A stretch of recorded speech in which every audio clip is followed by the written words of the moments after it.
So I was on this other platform talking about Missouri State Penitentiary Museum because somebody had posted a video that works there, inviting people to come there and visit it. But this guy gets, I mentioned that I'd been there, and this person gets to ask me, and he goes, "What's the worst thing about that place?" Everything. Everything's the worst thing about it. When I first got there, I was young, and excuse me, and big imposing granite buildings, granite wall all the way around it. It's all kinds of violence in there. But even with people giving me tips on how to do my time, people trying to school me and stuff, I still made mistakes. And one of the first things I did was I sat on the wrong side of the chow hall. You had one side was all blacks, and the other side was all white. And I sat down on the black side, and this guy comes up and he says, "You're sitting in my seat." I told this story before, but I'll tell it now for those who haven't heard it. And I said, "Okay." So I get up to move to the next seat, It's a round table. It has 4 seating places. And he goes, "My partner sits there." He goes, "Let me give you a piece of advice. Your kind sits over there." So I go over there, and finally there's 3 guys that said I could sit with them, And they told me, they said, "Do not let anybody take your seat. If somebody sits in your seat, you ask them politely, tell them it's your seat, and you ask them politely to move. And if they don't, then it's time for you to make them move, because they're disrespecting you and they're trying to get over on you, And if you back down, let them have the seat, showing that you're weak." So that was the first mistake I made. But the yard was separated too. This is the only prison in Missouri that's like that. Now that you can go to any prison in Missouri now, and they're not separated. But they had an upper and lower yard, and the lower yard was mostly blacks, mostly whites, and the upper yard was mostly blacks. Now sometimes you'll see whites on the upper yard, and sometimes you'll see blacks on the lower yard. But like the lower yard had a softball field, so people played softball and stuff. But mainly it was separate. You don't see that now. And I'm glad. I'm glad it's not like that, segregated like that. And even that there at MSP, it wasn't segregated like it is, like I hear it is, like in California and places like that. No, it's not like that.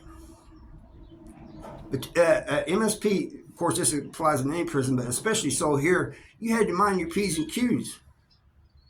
You don't, walking down and walk, you had to always be aware of what's going on, because you never know what's going to happen from one minute to the next. From the time you wake up to the time you go to sleep, you did not know what was going to happen. Anything could happen. People get upset over anything. Feel you disrespected them over anything. And there was fights, stabbings all the time. I always say that it was kind of crazy, because there was kind of like an order to the chaos. And there was, compared to now, like South Central Correctional Center, there's no order. People sticking people and fighting people just for no reason at all. None. Just they don't have to have a reason. I think I'm going to stab somebody today. It's crazy at South Central Correctional Center. But at MSP, even though there was a lot of violence, a whole lot, there was like this crazy order to it, and things were done for a reason. You didn't walk by and look in people's cells, because they had bars, you didn't. Some people, they would lay a pack of cigarettes on the bars and then pretend like they were asleep, see who took them.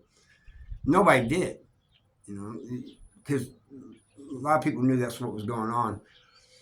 But they figured the guy was acting like he's asleep. Plus, a lot of people were getting still back there. They will now. Some of these, like South Central Correctional Center, they'll go in there and take your stuff. Farmington, they'd wait on you at the canteen. Try to rob people coming back from the canteen. But there they didn't do that so much. And the guy also asked me, he said, was there any surprises about Missouri State Penitentiary when you got there? Yes, there was. As a 17-year-old going there, I thought everybody and their brother was going to be after my behind. You know what I'm talking about. But that wasn't the case.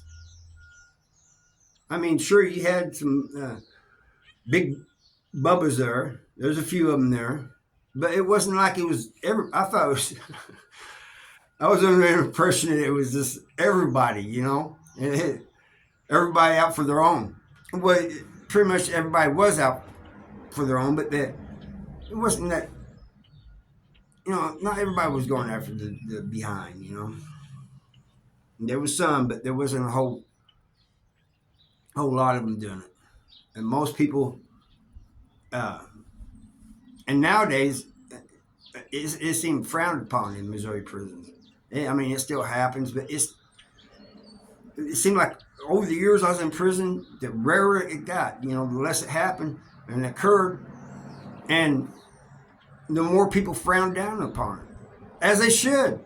What always got me about Bubba, people like that, people who's into that type of thing, is they'll talk bad about child molesters, chomos, but then they'll go and try to turn out some young guy coming into prison. Force him into doing things he don't want to do. Doesn't make no sense. You're contradicting yourself. And the grape, I'm saying grape for a YouTube reason, the grape itself,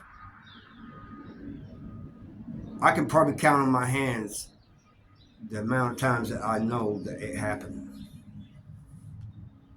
I'm not saying it didn't happen more, because there's probably some I don't know about. But these are the ones that I know about. And it's probably about 5. And one guy, he did it to a chomo, which, in my opinion, doesn't make him any better. You're going to do something to a chomo that a chomo was doing to a kid.